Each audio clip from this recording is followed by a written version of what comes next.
The following program was produced by an independent community producer. The opinions expressed do not necessarily reflect those of the ECAT staff or board of directors.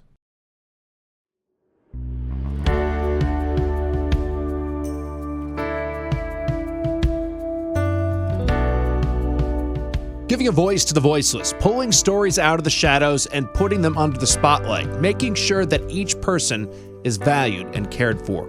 This is Humanity First with Peter Evers, presented by BAMSI. Hi, everybody, and welcome to another edition of Humanity First. And if anybody is a longtime listener of this show, they will know Chris Ryan, who is joining us today from iHeartRadio. Chris, hi, how are you doing? Good, Peter. How are you? Good. Well, just by way of intro, Chris is a morning radio host in New Hampshire and covers sport, politics, and pretty much everything. If you get a chance and you're up there in New Hampshire to hear him. Chris, some big news. First time in 16 years, I think, for the Boston Celtics over the past week. A win and a championship. And I have to tell you, I live in South Boston, and we watched the game the other night, and when they won, our windows were open, of course, because it was a very steamy night, and you could hear Boston kicking off. It was celebrations, people were letting off crackers, firecrackers, and screaming, and it was really joy unconfined, which actually I was really glad about, because I remember when I first came to this country, the Detroit Pistons won, if you remember that, and they sort of tore the city apart. And I didn't really get the logic of that, but I heard the joy in people's faces, in people's voices the other night. Was it an expected win? Oh, definitely. I mean, this team was built to have success and to be better than the NBA, so it certainly was expected. And I think one of the great things, about sports is that in a society now where there's so many things that divide us, or that are anxious about and frustrated about, to have something where community can come together, rally around a team, have individuals who are good examples for our kids, role models for our kids to look up to in terms of hard work and achieving their dreams. The Celtics are a really important part of the community because of that. And that was I thought a cool part of this, is that everybody got to come together and enjoy and celebrate, and all the divisions were gone for a couple of days, and everybody could rally around one thing kind of uniting us. And it's kind of reminds us of the old times a little bit, where our communities were a little bit less divided and a little bit more united.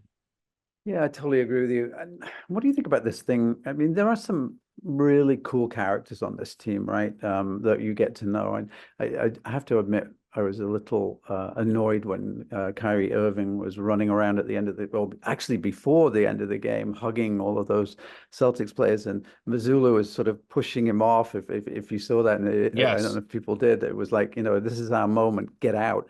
But this is a cool group of guys, and I wonder if that helps the sort of community aspect of this. This is people pulling together. This is people who have specific skills. You think of Pritchard, right? When he launched that one from the halfway line, there's a guy who is a three-point shooter who fits into the Celtics as a unit when he's needed. Something about that cohesiveness and friendship between the people is reflected in our community. People really do react to that, right? And as far as I could see.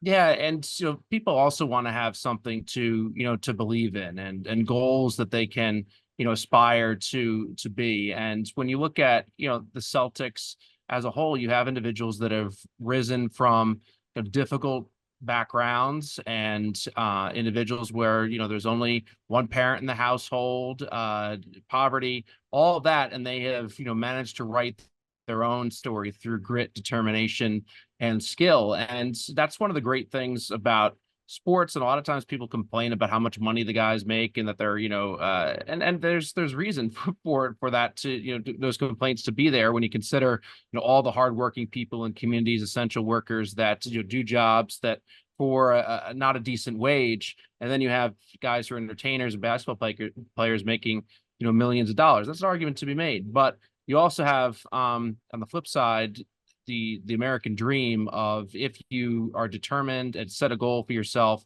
that goal can be achieved at times, finding a niche for yourself. And it's not always as a basketball player, it can be, within your community, but setting your eyes on a prize, being determined, following through on those goals. And you look at a guy like Peyton Pritchard, who's 6 feet tall and has insane ball handling skills, agility, and he's able to find a niche for himself, on this team. And two huge superstars in Jason Tatum and Jaylen Brown, who are both also really down to earth and committed to, community efforts and social justice, and want to make a mark on their communities and their city in ways outside of just basketball. And of course, Al Horford, a guy that hadn't won a championship, had lost the Celtics 16 years ago, is 38 years old.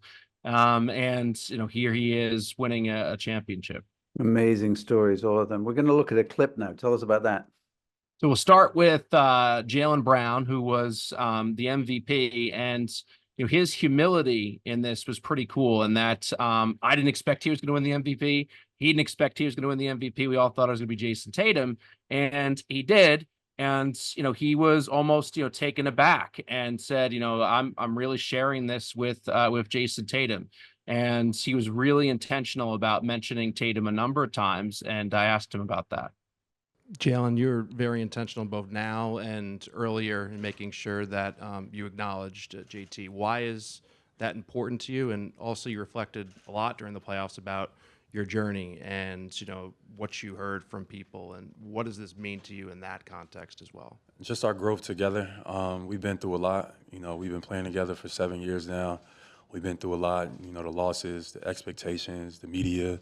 Have said all different types of things. We can't play together. We were never gonna win. We heard it all. But we just blocked it out, and we just kept going.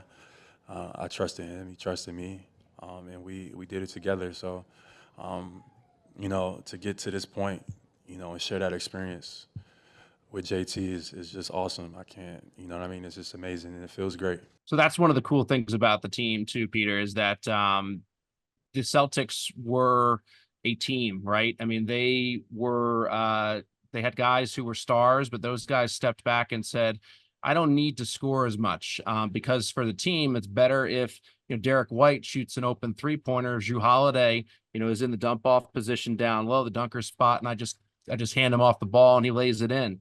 It's better for the team to do that. So that was the other big lesson, is that as much as we want to achieve our goals individually, a lot of times you have to take a step back and utilize the people around you in order to make sure that you can achieve your goals, as opposed to just putting your head down and grinding and trying to do everything on your own. That's such an important point. And, you can have a team of superstars, and, for anybody that follows soccer, you'll know when I mention my hometown country team, it's a team of superstars that just do not play together. They don't click. Watching these guys, you can absolutely tell that they do. They've got that kind of chemistry. It's really interesting, isn't it? Because a lot of my friends who are big Celtics fans were saying, even when they got to the final, that they didn't trust in this coach. They didn't like the style of play. You can't really argue with success, right? Would you rather have some fancy play in the paint or a championship from building on 3-pointers? I'd rather have a championship. I don't know about you. Most people are like that, but there is an element of society that wants to be entertained more than anything else. And the Celtics championship run was not all that entertaining. There was not a lot of drama.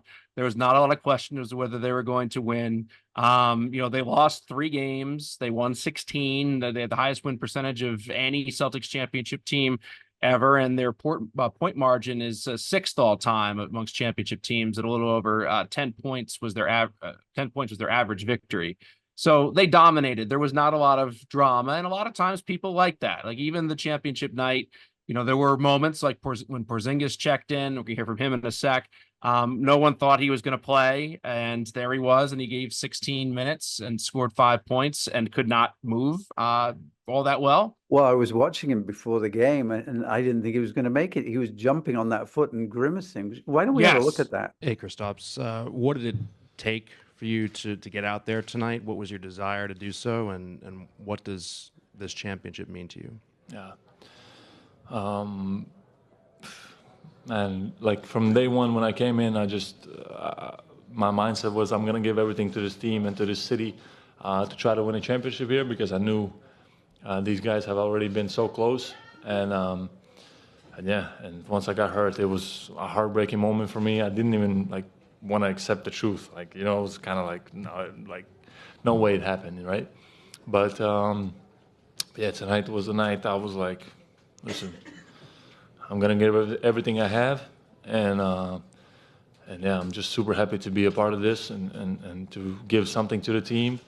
And man, I'm super thankful for the support I've gotten from the fans, and tonight the arena was electric, and it's yeah, it's been unbelievable to play in front of these fans.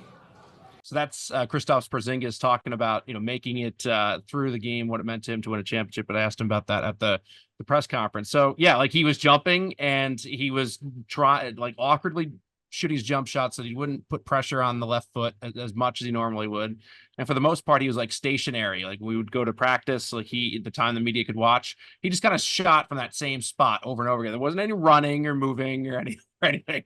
And I'm like, so how is he going to play? And he did. He wanted to be a part of it. And he was. And then Pritchard's shot from half court that you referenced earlier was the other big moment. For the most part, though, it was like you were at a concert more than you were at like a sporting event, where a sporting event has its ups and downs. And this, you were watching a performance and you knew what the end result was going to be. There's no drama about who was going to win, who was going to lose. You knew the Celtics were going to win, more likely than not. And that was the dynamic, as opposed to, there's really only one or two dramatic games throughout the course of this run. There was the game in the Indiana series where they were behind and miraculously won in game one, and the clinching game out in Indiana. And there was just some drama in, games, 2 and 3 in the finals, but the Celtics really kind of were in control there as well. So yeah, there's only 2 games the whole time where you were wondering if the Celtics were going to win, and obviously the 3 games which they lost. Chris, do you think there's any spoiled brat kind of behavior by supporters of sports in Massachusetts and in Boston in particular? I was reading that I think in Boston, including the Patriots, of course, who aren't in Boston, we've had, is it 16 titles since the turn of the last millennium? And that's, I mean, I actually had an argument with somebody about whether Boston was title town, as they call it. But is there a degree of arrogance about, I hate to say it, about sports fans in New England? Oh, there is. It's 13 titles since 2001. But that's a lot, right? And the children of New England had to wait a long 5 years in between the Patriots' last championship and the Celtics one, that just took place. And the Red Sox, of course, won in 18. There've been other times, obviously, where teams have gone to the finals. The Celtics have gone to finals a couple more times. Bruins have gone to the finals as well, twice more. So I think it's 17 finals appearances for all 4 of the franchises over the last now 24 years. So, pretty much you do the math on that, pretty much every year there's a team in the finals. That just doesn't take place, right? I mean, there is definitely a spoiled aspect of how could you not be when you have an expectation that your team is going to win a championship each year, and there's a chance of that happening. Yeah, I'm fascinated, and as you know, I go on a baseball trip every year, and I think I have 3 left now, which are all West Coast baseball teams. The atmosphere in ballparks around the country, and I could say that for basketball as well, is totally different than it is in Boston. There is an arrogance, there's an expectation, but people show up to watch sport in this town, don't they?